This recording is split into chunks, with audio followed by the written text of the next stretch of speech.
Hey, Alex Forte here, The Art of Simple Golf. The lesson I'm going to give you today is a drill that you can even practice at home, on the range, on the course, during your practice swings. I wouldn't necessarily say you have to do it while you're hitting golf shots, because you should know by now that we just need to keep things simple. But this drill is really going to help you emphasize and understand the sensation you need to find the low point. What's the low point? You probably hear this kind of buzzword, but it is sort of self-explanatory in that it is the low point of when, the lowest point of where the bottom of the club is striking the ground, the lowest part of that swing arc. And especially with irons, we want to be getting the ball first and then the turf. So the low point is a little bit after the strike, okay? That's where the divot comes from. But too many people, whether they're trying to help the ball up, trying to hit it harder, whatever it might be, create these variables that cause duff shots, that cause thin shots, whatever it might be. And they go about, maybe you go about trying to find these swing positions, these miracle cures that are going to revolutionize your golf swing to give you the consistency you need. When in actuality, one very simple tip can keep you in place to be able to repeat that low point a lot more frequently, especially with your irons. And all it is about using the sort of your neck correctly and your eyes as the drill. So before I kind of waffle on a little bit more, why don't you like and subscribe to the channel if you haven't already, and if you've got any questions, just leave them below at the end of the video. But let's get into it, all right?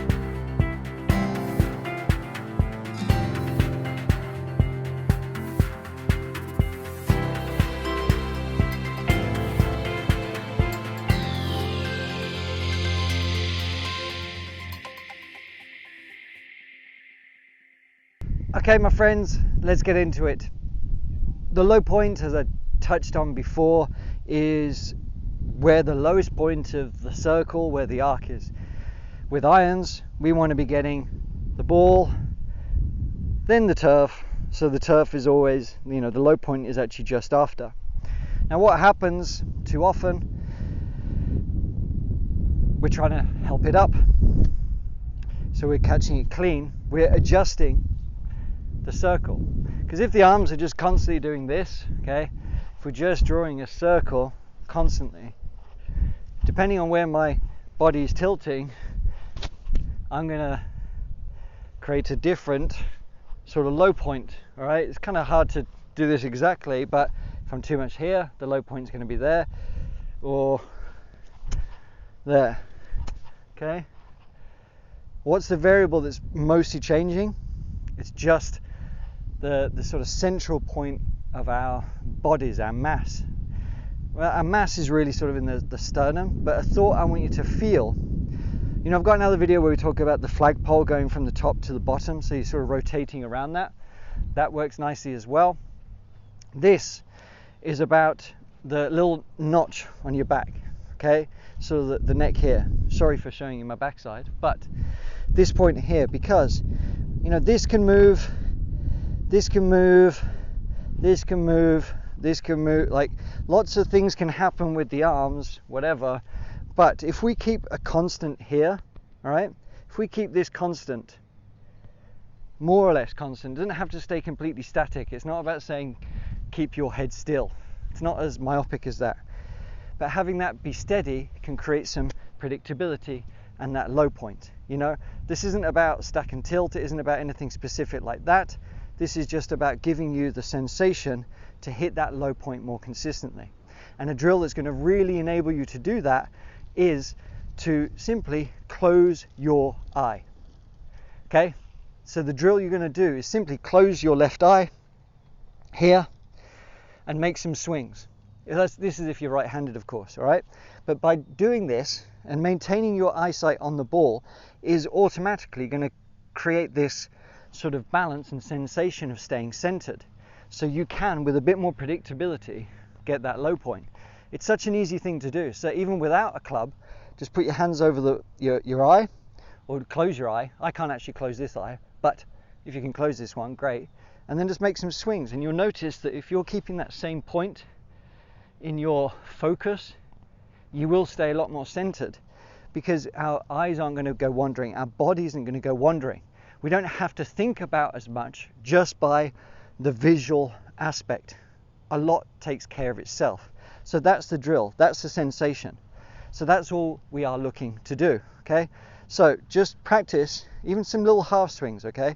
Close the left eye, keep the right eye open, and just make some half swings to try and get some balance, some steadiness. I caught that a little bit clean,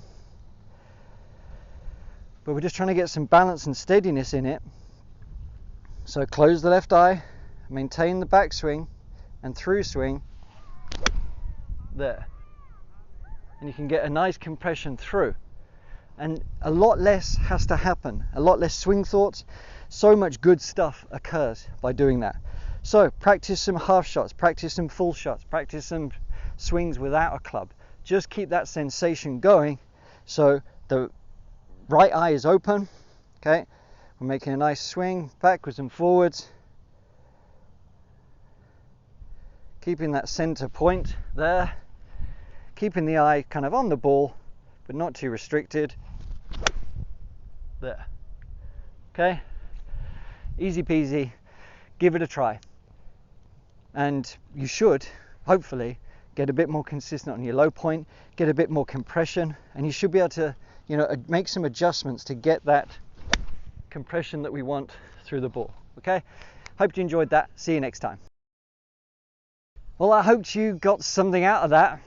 You know, golf has to be simple, it has to be enjoyable, and if you want to really learn some fundamentals that are going to transform every facet of your game, just click the link below. It's a free video series that we used to actually charge for, but you're getting for absolutely free. And it's going to blow some paradigms. It's going to keep things simple, and it is going to help you play a better golf. And it's not necessarily what you think you need to do, or most likely what you've been told to do before. So follow that link below, like and subscribe to the channel, and if you have any questions, you can always leave them below, and I'll see you in the next video. Cheers.